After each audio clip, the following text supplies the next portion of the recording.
Isabelle Maréchal. Avec son cœur de justicière, elle parle d'inégalité sans crainte.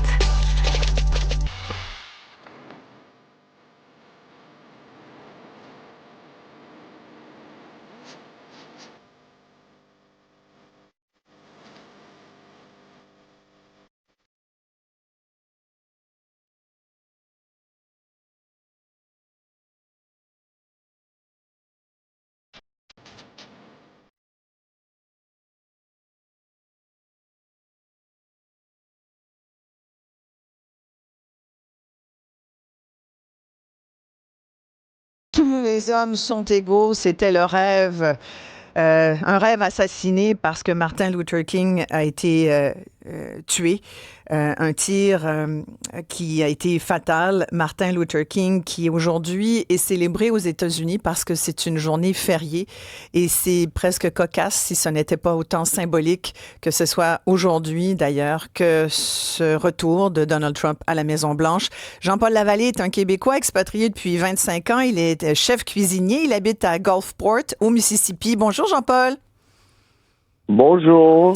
Ça a l'air qu'on peut plus avoir de discussion normale entre Américains sur des questions politiques, Jean-Paul Lavallée.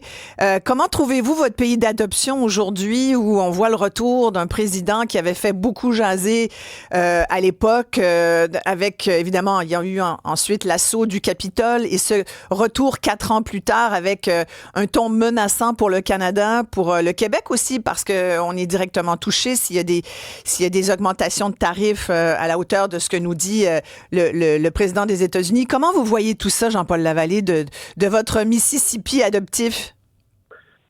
OK. Moi, la manière que je vois ça, je paie des taxes aux États-Unis. C'est une des choses les plus importantes pour moi, c'est de payer mes taxes ici. Désolé. En même temps, ce que je vois, c'est plus pour essayer de sécuriser les frontières, que ce soit au sud ou au nord. On a eu, dans les dernières années, au-delà de 16 millions d'immigrants illégaux qui sont entrés dans notre pays. Mm-hmm. Ça met un poids sur notre économie. En parlant d'économie, je parle la nourriture, les logements, un peu. Quand on a juste 16 millions en quelques années, ça devient vraiment difficile. Donc, moi, je suis immigrant naturalisé. Oui. Puis, ça coûte de l'argent quand on est immigrant. Moi, je suis très conservateur quand ça arrive sur l'immigration. Si moi, j'ai payé, je veux que les autres, ce soit la même chose. Je comprends. Vous êtes originaire de Québec, Jean-Paul, vous êtes originaire de Québec. Vous avez quitté le Québec il y a 25 ans. Là, vous êtes aux États-Unis, au Mississippi, un État du sud des États-Unis, historiquement républicain. Vous avez choisi le Mississippi ou c'est le Mississippi qui vous a choisi? Qu'est-ce qui vous a amené là? C'est le Mississippi qui me choisit. Quand je suis arrivé, j'étais en Ohio pour environ 23 mois. Et puis après ça, je suis déménagé dans le sud. J'étais plus capable de l'hiver. Puis un fait drôle, il annonce 15 cm demain ici. Ouais. Est-ce que vous pensez que parce que de notre point de vue québécois, on a l'impression que les Américains comprennent pas que s'il y a 25 de tarifs qui s'abattent sur tout ce qui vient du Québec et du Canada, on a l'impression que les Américains comprennent pas que ça va avoir une incidence également sur leur coût de la vie. Les politiciens canadiens le disent d'ailleurs. Notre travail, c'est d'aller dire aux Américains que c'est une mesure inflationniste. Vous, là, qui êtes bien préoccupés par votre situation économique, avez-vous l'impression que les Américains comprennent ça, que s'il y a une augmentation des tarifs de tout ce qui vient de l'extérieur, ça va augmenter l'épicerie et tous les biens aux États-Unis? Oui, les gens comprennent aussi, là. Mais moi, personnellement, je crois que ça va. Le gouvernement canadien va devenir plus rapide à fixer les problèmes que Donald Trump ask. Désolé, je parle à moitié anglais. Comme si pour les tarifs, c'est pour empêcher l'immigration, sécuriser des frontières. Si le Canada fait ça rapidement, moi, je crois que le tarif, ça n'arrivera pas. On va avoir un genre de libre-échange entre nos deux pays. D'accord. Ben merci, Jean-Paul Lavallée. Merci d'avoir pris le temps de nous parler. On va cette fois à Seattle, dans l'État de Washington. C'est là où habite Karina depuis 20 ans. Bonjour. Bonjour Isabelle. L'arrivée de Kamala Harris, ça a été pour vous un vent de fraîcheur. Merci Jean-Paul. Kamala Harris, ça a été pour vous un vent de fraîcheur. Karina, bon, ça évidemment, on connaît le résultat, c'est Donald Trump qui revient. Comment vous voyez ça pour vous? Est-ce que c'est le retour du chaos avec une petite coche même supplémentaire? Oui, effectivement. En tout cas, pour ma situation et mes amis, mes voisins ici, on trouve la situation assez inquiétante. Tu parles de chaos avec une coche supplémentaire. Je dirais que c'est une grosse coche supplémentaire. Quand on regarde les loyalistes qui chuchotent dans l'oreille de Trump, ce sont des pros, des gens qui ont des objectifs très précis qui sont, je crois, très dangereux à long terme. Évidemment, vous êtes l'État de Washington sur la côte ouest des États-Unis. C'est un État démocrate. Seattle, c'est la plus grande ville de cet État avec près de 8 millions d'habitants. Il y a quand même plusieurs enjeux sociaux aussi. C'est pas loin du Canada, c'est pas loin de la Colombie-Britannique. Il y a beaucoup plus de riches aujourd'hui, mais il y a aussi beaucoup plus de pauvres. Comment vous voyez donc le socio-économique, comment vous l'évaluez là, avec un Trump qui revient, qui a quand même des politiques, j'en parlais avec Jean-Paul Lavallée, qui vont être inflationnistes aussi pour les Américains? Oui, effectivement. Moi, je suis très inquiète pour les gens qui vivent sur le salaire minimum, qui ont déjà beaucoup de difficultés.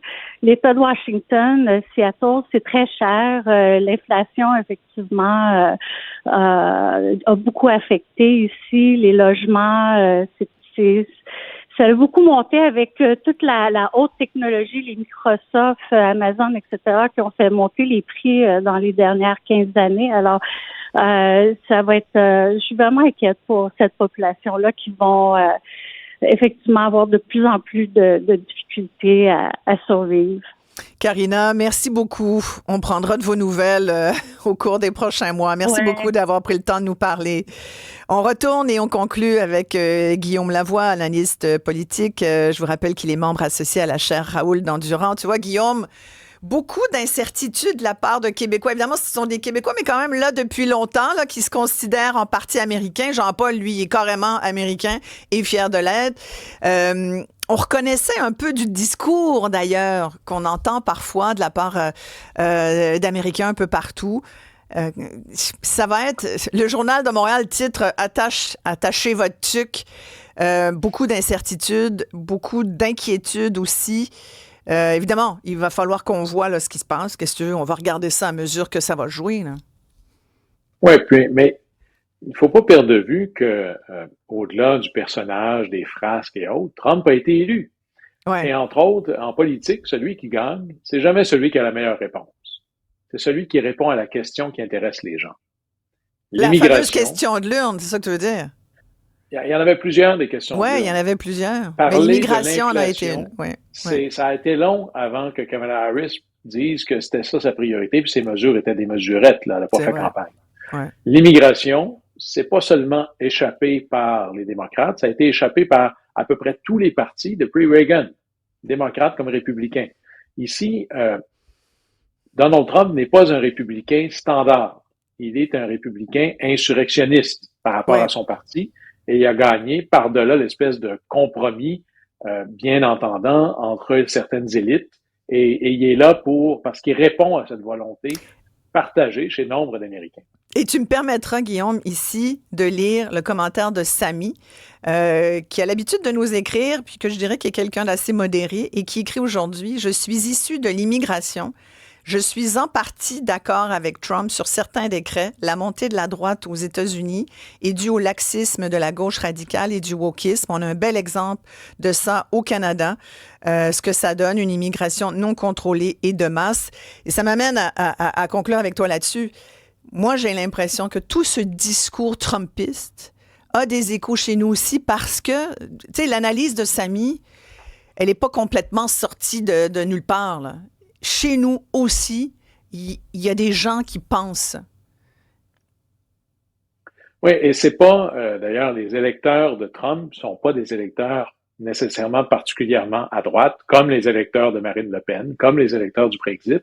À la fin, si ceux qui sont au pouvoir ne répondent pas à des enjeux qui sont réellement vécus sur le terrain et qu'en plus disent « vous avez tort de penser ça, ça ne devrait pas exister », changer de discours, mais habituellement, les gens s'en vont pas chez eux en s'auto-flagellant. Ils disent « je vais voter pour quelqu'un qui a l'air de m'entendre ». Ouais. Guillaume, c'est toujours très, très intéressant de t'entendre. On t'écoutera toute la journée. Il y a d'autres nouvelles remarques que Donald Trump, quand même. La vie continue chez nous. Guillaume Lavoie, merci. On aura l'occasion de se reparler régulièrement. Guillaume, membre associé à la chaire Raoul d'Endurance. S'arrête ici, très courte pause. Qu'est-ce qu'on pense de tout ça à l'autre bout de la planète? Ça tombe bien. Notre chroniqueur Fred Bastien se trouve à Hong Kong aujourd'hui. Il va nous dire un peu comment c'est vu de l'Asie. Puis on va reparler de TikTok parce que vous avez vu cette fameuse saga existe plus, réexiste et on en parle tout de suite après cette pause.